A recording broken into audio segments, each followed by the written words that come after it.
अब अगर आगरा में हमारे साथ दगाबाजी हुई तो?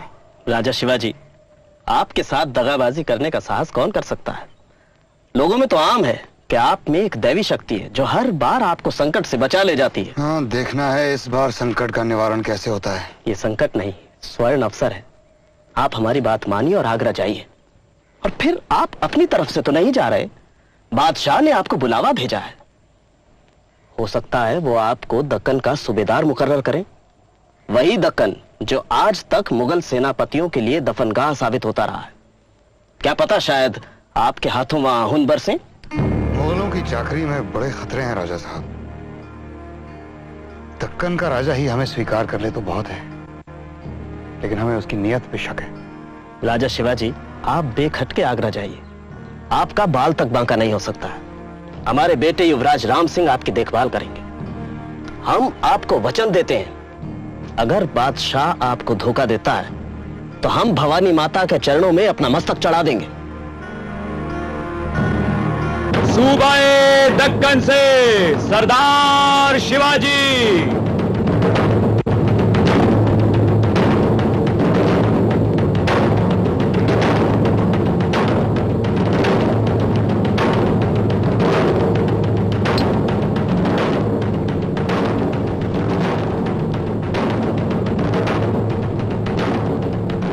राजा साहब, नजराना पेश कीजिए।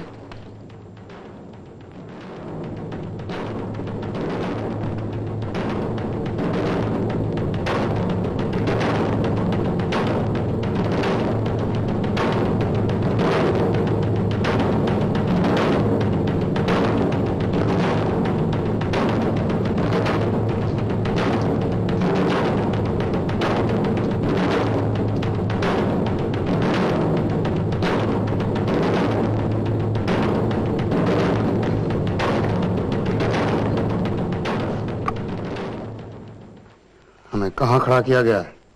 5000 मनसबदारों में। 5000 की मनसबदारी तो इस बच्चे संभाजी को दी गई है। ये हमारे सामने कौन खड़ा है? राजा जसवंत सिंह। ये भगोड़ा जो हमारी फौज को अपनी पीठ दिखा चुका है। हम ये बर्दाश्त नहीं कर सकते। हम जा रहे हैं। राजा साहब, राजा साहब, राजा साहब, राजा साहब, ये क्या कर रहे हैं आप? राम सिंह, तुम अपने बादशाह से जाके पूछो कि वो क्यों हमें जलील कर रहा है।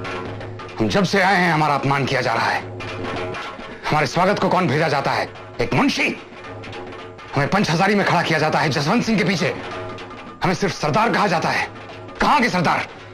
हम स्वतंत्र सार्वभौम राजा हैं, किसी के झंडा बरदार नहीं। राजा साहब, इसका नतीजा अच्छा नहीं होगा। क्या कर लेगा तुम्हारा बादशाह?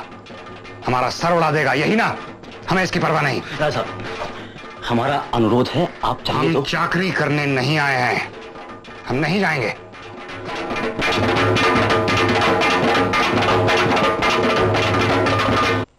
शिवाजी, आप खफा होकर भरे दरबार से उठकर चल दिए।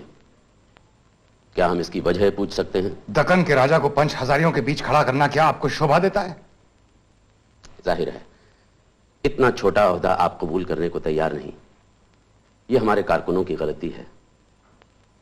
हम आपके साथ दोस्ताना ताल्लुकात चाहते हैं। आप हमारे छोटे भाई जैसे हैं। आपके भाइयों के साथ क्या सलूक किया गया है यह हमें अच्छी तरह मालूम है। शिवाजी, हम आपकी साफगोई की दाद देते हैं। हम मराठों के साथ दुश्मनी नहीं बढ़ाना चाहते। आप जो सुलहनामा चाहते हैं कहें, हमें मंजूर है। हम आपकी तख्त नशीनी को भी मंजूरी बख्शने के लिए तैयार हैं। यानी हम आपकी इजाजत के साथ राज्याभिषेक करा सकते हैं। आप बहुत जल्द खफा हो जाते हैं। इस मुल्क में चला आता 200 साल पुराना दस्तूर यही रहा है। मुगल साम्राज्य खुद 200 साल पुराना नहीं है हुजूर। और बाकी राजा दिल्ली की मेहरबानी के मोहताज रहे, यह परंपरा तो 100 साल पुरानी भी नहीं है। मगर इन 100 सालों में किसी ने आजाद राज कायम करने का ख्वाब नहीं देखा है। अनेक वर्षों के बाद दक्कन के एक हिस्से में हमने अपना राज्य बसाया, जहां इससे पहले बद इंतजामी के अलावा और किसी का राज नहीं था। क्या वहां की बद इंतजामी के जिम्मेदार हम हैं? वो इलाका आपका था कब? आपकी जिम्मेदारी तो बस इतनी है कि आपने अपने बुजुर्गों की बनाई हुई लीक को छोड़ दिया। हमारे बुजुर्गों ने क्या कर दिखाया है, इसे हमें आपसे सुनने की जरूरत नहीं है। आपने जो नीतियां अपनाई हैं उससे देश का कल्याण कभी नहीं हो सकता। शिवाजी, तुम्हारी इतनी हिम्मत कि तुम हमारे सामने हमारी तबाही की बात करो। अगर हमने राजा जयसिंह से वादा ना किया होता तो इस हिमाकत की कीमत तुम्हें अपना सर देकर चुकानी पड़ती। हम तुम्हें रुखसत देते हैं। राजा साहब, अगर तुम दिल्ली के तख्त के साए में नहीं रहना चाहते तो मत रहो। हम भी तुम्हारी शक्ल नहीं देखना चाहते। राम सिंह, इसे सलाबत खां की हवेली में रखा जाए, कड़े पहरे के साथ। जनाब ना, हमारे वालिद साहब